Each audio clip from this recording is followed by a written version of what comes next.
So, sarili niyong formulation yung feeds niyo? Oo, sarili lang yon. Paano niyo pinag-aralan yun? Nag-training din si Johnny sa Batangas. Saan sa doon? feeding. ITCPH ba yun? Sa yung mga nag-aalaga ng training center ng mga swine. Doon yun. Batangas o Quezon? Saan ka din nag-aral ng paggawa ng Sa feed milling? Oo. Sa ITCPH, sir. Yung ITCPH. Lipa. Oo, lipa. So, kailangan mo rin kasi yun. Hindi lang, Malaki matitipid. Sa cellphone. Pag sarili niya. Halos lower than 70%. Ang laki. 70%? Oo. Wow. Gusto mo bang matuto ng agribusiness, crops, livestock and poultry, aquaculture, at ma-inspire sa mga success stories?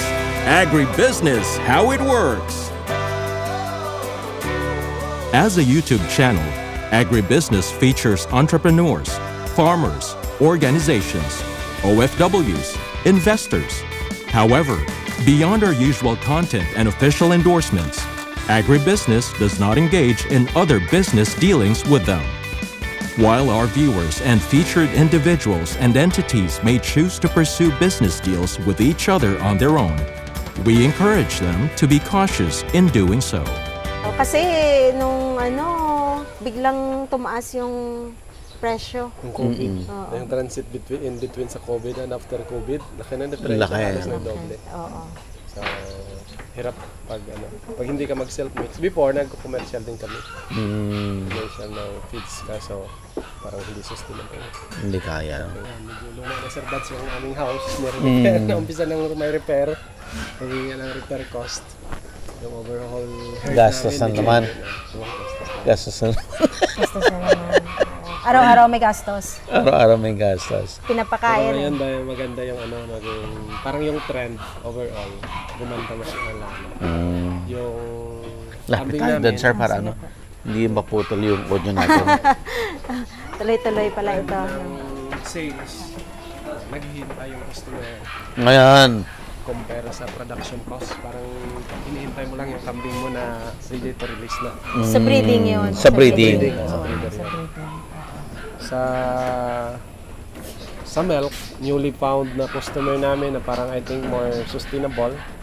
Yun nga, nasbanggit niya na sa Dumaguete. Dumaguete, Yung din request doon ng cheesemaker na si Sir George Bender.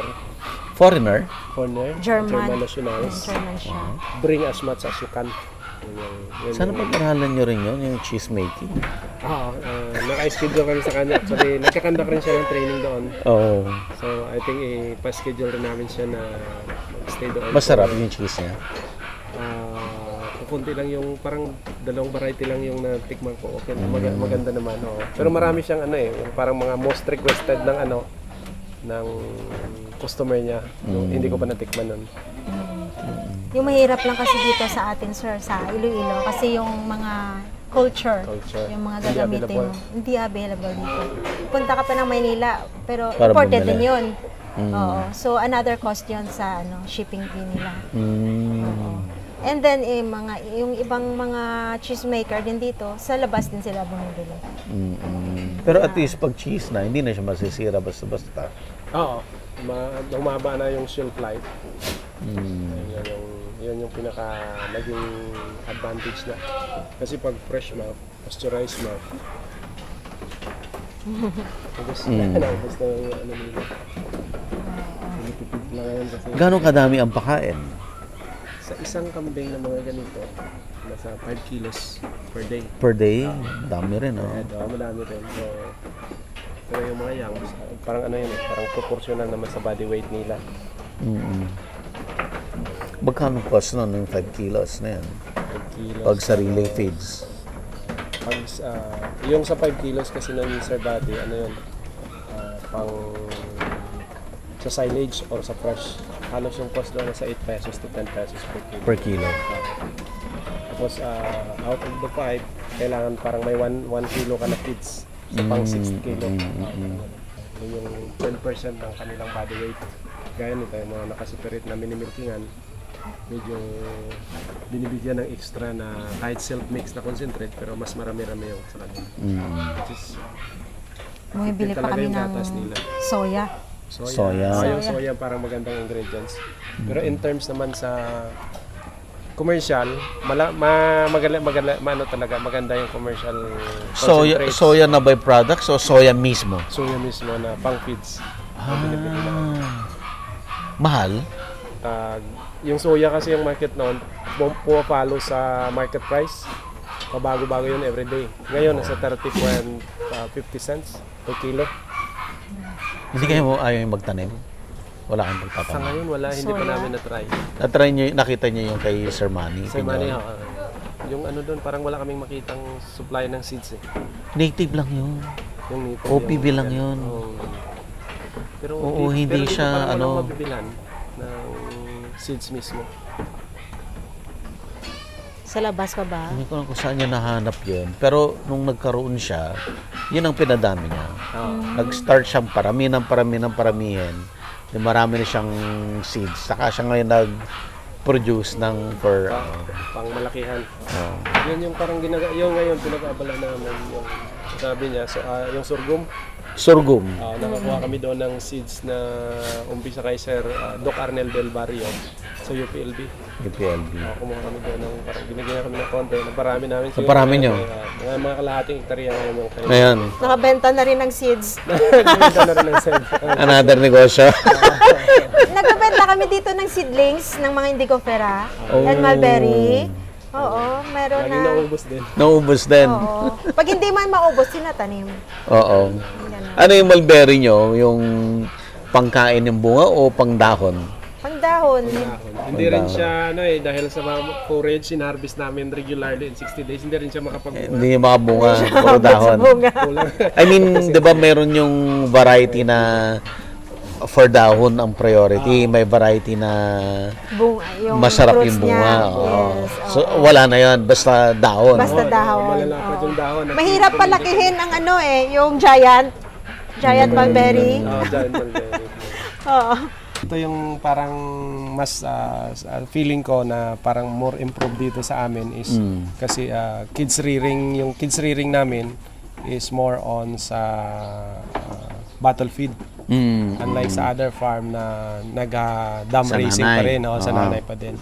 So ito more controlled at saka minimal yung mortality sa ganito. Tapos ma-calculate mo yung costing kasi yun nga po parang full sa amin kasi since 2019 full milk production talaga yung tinatarget na namin, although yung breeding nandyan pa din. So ito maganda kasi kung nga dito, yung gatas namin, nabibenta namin ng 130 pesos per liter.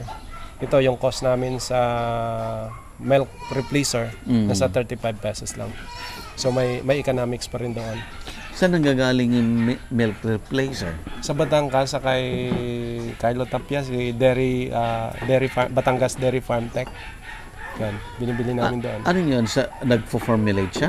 Hindi, ini-import niya rin siya. Nagre-retail siya. So, parang nagpapasok siya ng isang container every year. So, ngayon siguro marami na siyang sales kasi parang maraming gumagamit eh. Yung sa mga calf rearing din, same na milk replacer yon yung ginagamit.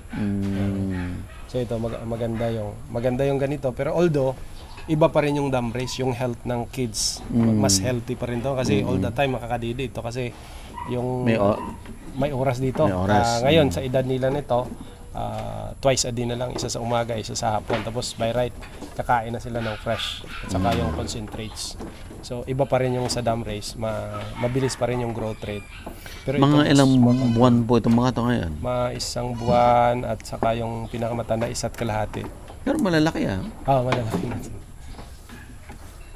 Tsaka yun nga na binibigyan na namin pag ganito, mataas yung soya na binibigay namin sa kanila. Para mabilis rin yung growth rate nila. Maganda pag ganito kasi ma-monitor mo individually. Monitor lahat. Kung ano yung intake ng kada isa. Malalaman mo kung may sakit o anything. Kasi in group sila at saka ma-observe mo Dati kasi nakadam race din kami, kaso daming mortality, daming nabubalian, daming nahuhulog. So parang ganun. So ito, mas okay siya. I think 100% ba to? 100% sila na survival. Hindi naman. Mayroon kami Meron pa rin mortality. namamatayan, pero yung cause of mortality kung minsan is more on sa diarrhea or bloat, yung bloating. Yung problema kasi sa ganito, na pinapadidi mo sila ng liquid milk, tsaka nagte-transit sila na kumain ng marami na ng forage. So mataas yung chances ng bloat. Pero less than 5% na yung nito. Yung mortality. Ito pa. Bata rin to. Sinaseparate lang. Nakaseparate ang babae sa lalaki, ma'am. Yes po. Babae to, babae. So yun ang lalaki? Opo. Okay. So mas marami dyan pupunta ng slaughter. Hindi naman. sir. Breeder pa rin. Oo. Kasi iba kasi ang yung mahina ang dumede ang babae. Mahina dumede ang babae. Ang lalaki, inaagawan nila yung babae. Oo. Malakas magdede ang lalaki. Ganun mo nga dito, ganyan no, para makita mo. So may bago kami ngayon, dappled. Dati kasi puro brown and black lang. So gusto namin padamihin yung dappled. Oo. Tsaka yung ibang customer gusto din dappled na din. Oo. I see. Oo. Galing din to sa sa Alaminos Goat Farm yung yung back, yung dappled. Oo. Most of our back galing talaga doon. Naubos sila. So yun din ang challenge. Ubo, sipon, tsaka bloat. Katatanggal lang ng horn niya. Yes, from 15 to 20 days old, talagang kinukuhanan namin ng sungay. Dinidisbad sila. Ayun pa, kung minsan pag magka-infection, posibleng mamamatay yun. Pero syempre, kinukuhanan namin kasi pag makaano ba yung sungay nila, maging din to, problema din pag lumaki na yung sungay. Pag posibleng sila dito yung sungay nila sa mga shelf, mga harang. Dito, Oo. Tapos yung pag mag-away sila, mga dugo-dugo na yun. Nagkakasakitan talaga sila. Oo, nagkakasakitan sila.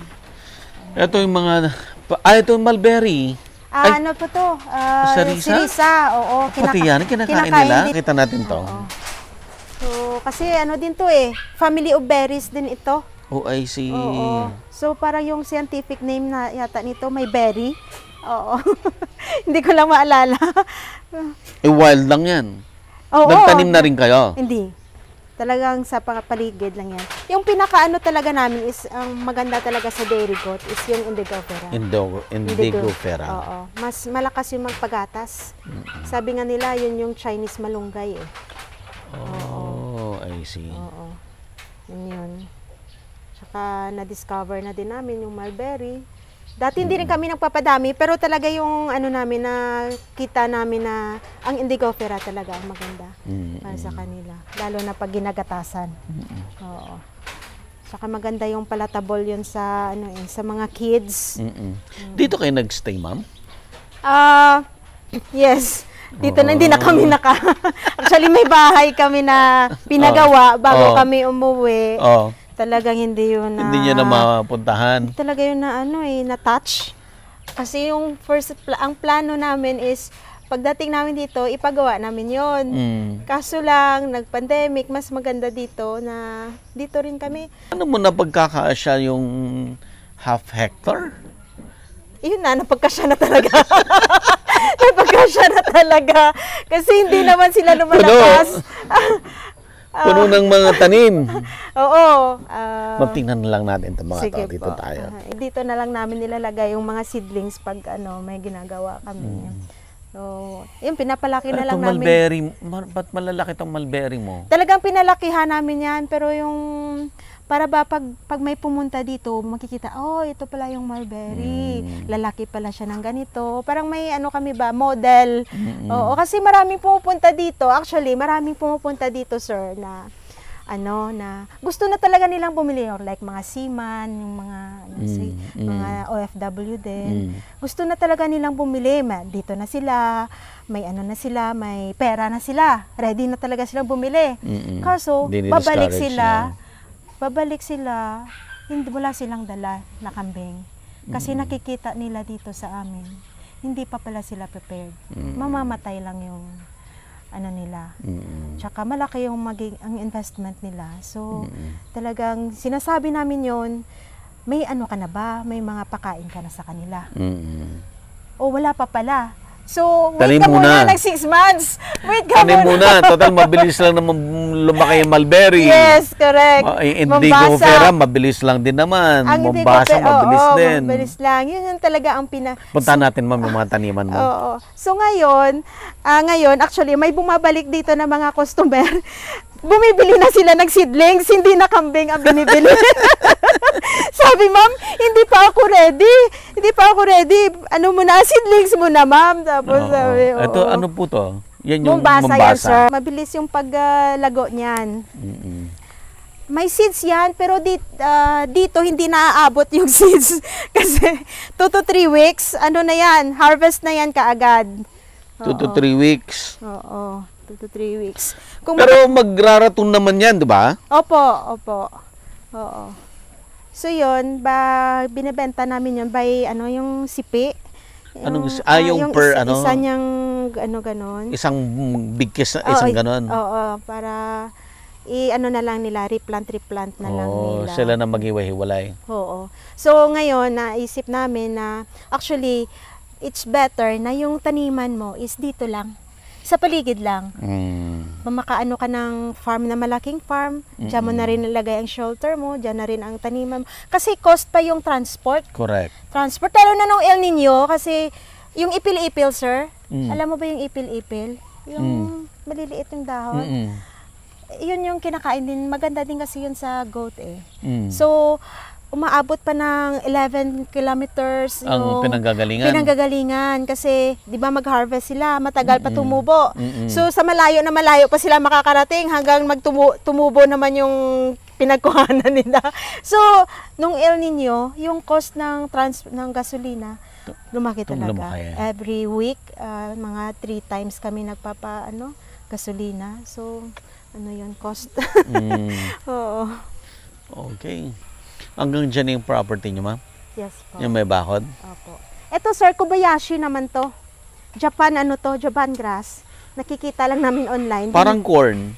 Parang corn, parang sorghum. Parang sorghum. Parang okay. Sorghum. Ang niya, seeds niya is parang sorghum. Pero siya parang maninipis lang. Hindi malaki yung yield. Compare mo sa sorghum, madami talagang dahon yun. Oo. So, yan yung Kobayashi. Meron akong na-feature dati sa Ilocos na yung parang ganyan siya, yung maramais ang tawag niya. Maramais? Iba din yun? Oo. Ang lakas din magbenta ng seeds. Okay. Hektarya yung taniman niya. I think okay din yun, maramais. Hindi lang kami, sir, nagpapadami ng napier. Oo, kasi mas madami ang crude protein ng Indigo Vera. Okay. Kahit ano man kadami yung ibigay namin sa napier, minsan ayaw din nila hindi nila maubos. Hindi rin nila maubos. We are the member of the Western Visayas Dairy Farmers and Stakeholders AgriVentures Incorporated. Ang haba. No? So kami yung nag-organize nun, sir. Oo. So, yan ba yung milk?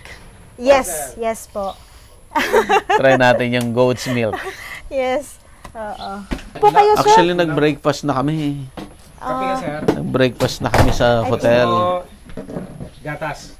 Smell. Try ko. Ayan, sir. Pwede ito. Kape? Ayan. Yan, Gusto sir? ko sa coffee. Sa coffee. I-mix sa coffee? Ayoko nung pure. Bakit? Hindi ako sanay. Echos. Ano yan, sir? Kobayashi grass? Hindi, pasteurized na yan, di ba, ma'am? Sir. Yes, sir. Oo. So, Yung iba, Dapat i-mix natin sa coffee para parang Starbucks. ganun po. Mag-sugar ka, sir. So, dito natin ituloy yung ating usapan. Usapang kambing. Oo. Brown out kasi. Oo. Usapang pagkakaperahan. Maganda, very, ano na yun, sir, lucrative. Iba na yung sa Batangas ngayon parang ano na sila matured na yung market itself sa corn silage. Dito hindi. Parang kami pa lang yung nauna na nag-umpisa niya na heavily gumagamit. Kasi parang walang nag-study well na talagang mapapagkitaan ba ito o ano. Yung common na cattle rearing dito, titering pa, yung tali-tali pa din. I think bibihira pa dito yung rarely na may feedlot dito. Parang ganun. So, in terms sa demand, kung summer, dami-dami ang demand ng corn silage. Pero, pag mga ganito, more on titering pa rin yung tao. Pero lumalaki Summer na lang biglang tumataas, no? Oh, biglang At nagkakaubusan. Nagkakaubusan, oo. Oo, Dito, sir, nagagawan. yung mais nga na yung kinukuha na ng sweet corn, yung nabanggit ni Mrs. na kuhanan mo ng sweet corn yun, tapos binibili namin ng 50 cents yung stock na lang. Kasi wala nang bunga, ano na yun. Parang mababa na yung nutritive value. Binibili namin yon pag ganitong season, 50 cents per kilo. So murang-mura na yon, parang bonus na lang yun sa farmer kasi nililinis namin yung area nila, makapagtanim sila agad. Kayo pa maglilinis. Oo, kasi kung hindi nila ibibenta yun sa amin, lilinisin nila yon para makapagtanim. So parang gano'n. Kung summer, 4 pesos per kilo. Biglang may value na talaga 8, siya. So, asar na ako sa kanila kasi. Kailangan i-ano mo rin, i-ano nyo yung sarili nyong taniman talaga. Sariling taniman talaga. Yun ngayon, ginugroom ko yung mga tao namin. Kung may corn silage kami, magpupokus kami sa sa small mechanization lang. Kasi sa amin dito yung sa operation sa Iloilo Living Farm, more on small enterprise lang talaga ito considered micro pa nga so wala kaming mga equipments gaya na kay Sir Johnny. Kasi yung doon sa Orchard Valley, although allow ako doon na hiramin yung mga equipment niya, pero laging fully utilized din. So parang nuisance naman ako doon, nakakodi ko pa yung equipment dalhin dito. So slowly nag-invest kami sa yung mga tractor lang. Mga small. Small na, which is I think dahil dito kasi sa atin yung problema sa Pilipinas is may limit yung lupa natin. So mostly yung common dito, yung isang farmer, 2 hektarya lang. So siguro yun yung parang ideal din na enterprise. Yun yung parang in-establish namin na may yung corn silage enterprise magamit siya into a smaller scale. Kasi parang kung i-compute mo kasi small po ba to? Small, consider small pa rin to, sir. Medium. In terms sa Micro pa nga, sir. Micro pa rin to? below 3M capitalization, parang gano'n. Di ba yung gano'n yung Na nag-start. Na nag-start. Ngayon, hindi na 3M yan. Magkano na ngayon? Yung mga animal asset.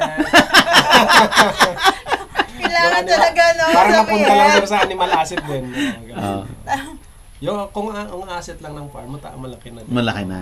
Kasi marami na yung animal na. So yan, yung income mostly pabalik. Plus yung family expense dyan na rin nagagaling. Okay. Since na dumating kami noong 2020. Kaya naman, hindi mo hinahanap yung malaking sweldo sa Singapore? Sa noong mga stage, medyo hirap din. Pero ngayon na after pandemic, parang parang okay na. Kasi siyempre nung doon kami sa Singapore, OFW kami, nandun yung family namin. Nag-invest kami sa mga real estate property. So hindi fully paid yun. Ano kayo? May babayaran ka pa rin doon pag uwi mo na. So ngayon may binabayaran pa kami, parang gano'n. So, ano mga pinagbibili nyo? Alam mo naman yung mga line of questioning ko, di ba? Nung nandun kami sa Singapore, so parang yung unang investment, parang siyempre pag bata kasi medyo mayabang yan kasi dapat may bahay mo na. Tapos malaking bahay. Okay. Ganon. Tapos nag-invest rin kami sa gano'n kalaki yung bahay? Parang ganon. Yung bahay noon, yung 240 square meter lang naman, pero yung bahay parang up and down na 100 square meter yung Baba. yung na-upload. Oo, yung baba. Tapos 100 sa taas. Sa taas, parang ganun. Malaking bahay Malaking yun. resort yun, oh. Natutulog yan ngayon. Hindi ginagamit. Parang kung if I met matured people at the early stage, maybe I don't buy such things. Parang ano yun, malaking sleeping investment. Yeah, actually, It's not an investment actually. Parang ganun. Yun. So ngayon parang wala lang, nandun lang, dinadaanan, parang naging labor pa, pinapadala Mas pa ng gusto mo papa. pa tumira dito sa farm ngayon? Oo, mas okay dito. Dapat dito ako nagpagawa ng Ng bahay. bahay. kung Dapat, nauna, oo. sana kung nauna ito, siguro maano to yun, talagang malaki na to ngayon. Ano. So, ano na, ano yun, enough naman yung for family needs mo. For family needs niya. Parang hindi naman kami nag-reduce ng lifestyle. Kahit pa paano. Parang Singapore pa rin yung parang the way kami na Okay. mas maganda nga dito kasi Singapore, di ba, hindi ka maka-afford ng sasakyan doon kasi sobrang mahal doon. Dito nakabili kami ng sasakyan. Ganun. Comfortable. Yung ano naman. Kaso siyempre nagninegosyo ka. Kung minsan, yung problema kasi sa amin, hindi kami business-minded people. Yung nangyayari kasi pag malaki yung sales, maglalakwacha din, di ba? Para mag-relax ka din, sige, bili tayo ng ganito. First business kasi namin, so hindi naman talaga kami negosyante, sir. Hindi kami pinanganak na, I mean, We are very from the lucky zero, na, ano din kami. Pero mabilis kayong mag-adapt ha? Mabilis kayo. Ilang taon na ba kayo? 45 ako, 44. Actually, 44 pa lang siya. 43 ako. Yung I think na nagiging matured ako ng mabilis ng konti sa pagninegosyo dahil na-meet ko si Sir Johnny. May mentor ka. Tama. Closely. Tama. Yan ang sabi nila talaga eh. Kung gusto mo talagang maging successful, dapat may mentor May ka. mentor. So, Totoo. ang buntot ako ng buntot sa kanya. At least hindi naman siya nagsasawa Marami sa siyang akin. tinuro sa'yo. Marami naman. Kahit yung the way he decide, the way he deal with things. Wow. Kahit hindi niya sinasabi sa akin na, ito dapat ginagawa na. Ito dapat ginagawa na. Obviously, nakikita ko yun kasi parang lagi kami magkakausap. So, I think it's a good learning. With regards to business. Swerte mo. Yeah. Hindi lahat nagkakaroon ng mentor ha? Yes. Sabi nga ng iba, Sultan. to be with him daw is a privilege. Oo. So, ano naman? At saka, Give and take naman sila. fair si Sir. Magaling yun. Siyempre, galing na talaga siya. Yung mga decision, yung mga ano sa amin kasi hindi kami, yun yung kung may income, siyempre parang yung nangyayari sa'yo. Gusto mo i-reward yung sarili reward mo. yung sarili mo. Yung reward too much na hindi mo na handaan yung another bad season. Na may darating palang yung expense. Yung lean month, hindi mo na paghandaan yun. Parang Tsaka ganun. So, the kids are growing din naman. doon Talaga yung mag-invest weakness ka din namin. doon kasi Oo. Oo. Doon Nag-aaral yung kasi. weakness namin siguro sa, yun nga, hindi.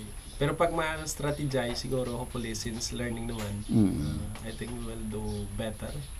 Yung ngayon, sinasuggest ni Sir Johnny din na try to find another venture kasi hindi pwede na isa lang. No, kasi Totoo, sa akin, parang totoo. yung focus ko ngayon, ito, kambing, palakihin ko lang ng palakihin. What he told us na hanap ka ng ibang venture. Totoo. You need to find Totoo yan. something. Kasi sabi niya, Or not necessarily hindi mo kailangang lumayo dito. Yung naka-attach pa rin siya. But that's another business. another business, yun nga yung sinasabi niya. So, Sa farming pa din. Or kahit technology provider sa ganito. ganyan, or in support to the agriculture pa rin, or value adding. Yes, You have to treat that as a separate business kasi kung paghahaluin mo yon, feeling mo sasabihin mo na naman, ibenta ko lang to ng mura kasi sa akin naman yung kambing. Di paano mo kakikita kung ganon? Dapat ang treatment mo, binibili ko rin yung gatas. Dapat yan na yun. Yes. Consider na may price talaga yon. Independently talaga sila. Otherwise, hindi ka mag-grow. Actually, yan din mga struggle namin. Naghahanap kami ng mga business na hindi kailangan lumayo sa ginagawa ko. Nakakonect. May other source. So, siya yung ano niyo. Ayan, siya yung taga-isip ng ano mga gagawin. May mga na-umpisan na kami na ano. Nag-ano na rin kayo. So, from ano din kayo, sir, before? May business din kayo before? Oh, sus. Bago kayo May get 20 businesses na ang nalugis. Because I didn't have a mentor. Kaya sa inyo shortcut. Importante ang ano. Yes, it's like, parang ganun din naisip niya. Parang you learn the hard way. Very You costly. learn the hard way. Oo nga, sir. Ganun talaga. Napakahirap. Siguro stubborn. Stubborn. Yung meron ka namang pwedeng maging mentor. Meron ka namang friend. Pero yung... Binibigyan ka naman ng advice. Hindi mo naman tinitake. Oo. Ganon. Oo nga, no? You need to learn from someone din. Oo, kailangan mo talaga, ano. So, okay naman yung ano niya kasi, di ba, talagang ilang years na siya sa business si Sir Johnny. At saka kahit yung ano lang Saka diverse, no? Diverse. Grabe, diverse talaga. To food, to hotel, Yes, to oo. Diverse talaga. engineering, architecture. kasi siya. Si Sir Johnny kasi architect yun. At saka yung ano, yung parang mahirap matutunan na kung wala kang mentor, yung the way to manage people. Isa pa yan. Sa kanya magaling si Sir kasi yung pinakagusto ko dyan, Pinaka-challenging yan. kahit sa dami Pinaka-challenging yan. kahit sa kanya, sa dami ng tao niya, More than hindi, marketing, more than sales. you know how to manage people well. Tsaka hindi yun nagagalit na yung ibang mga boss kahit sa mga corporate company kaya sa amin boss mo lang, manager mo lang, di ba? Hindi naman sa kanya yung company nagmumura sa Johnny, di ba? Okay, parang naniligaw, hindi rin. Tumataas lang yung bosses pero not intentional na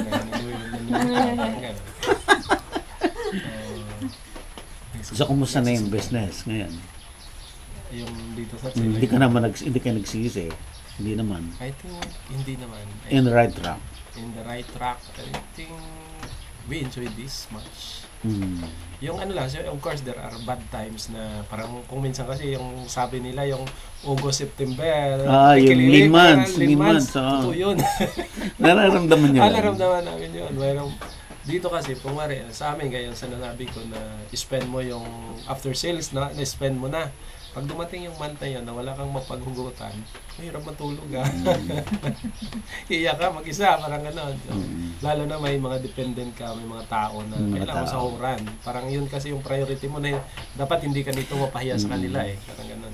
May natutunan ako sa business. May mga nagme-mentor sa akin na siguro nga yung mistake, hindi tinitake for granted ko. Ang isang natutunan ko sa kanya, sabi niya, in business, 1 month lang nakatayo yung business mo, 11 months nakadapa siya. So dapat, yung 1 month na nakatayo siya, i-save mo lahat yon para may pang-sustain ka for the 11 months na nakadapa siya. Dapat pala malaki. So kung sa 1 month na nakatayo yon, dapat makuha mo lahat yun, ma-recoup mo lahat yun, including yung kita mo, yung family needs mo, lifestyle mo, yung pangbalik sa business, kuha mo na lahat yun in 1 month. Yung 11 months, igagastos mo na lang siya. Grabe, no? Grabe. Oo nga Yun yung pinaka-tricky dito sa agriculture, tao talaga sa mahirap mag-groom. Lalo na sa amin Ang difference kasi from corporate kayo. Ay yung boss mo, takot na takot ka, bigyan ka ng memo, takot na takot ka. Dito, anong memo?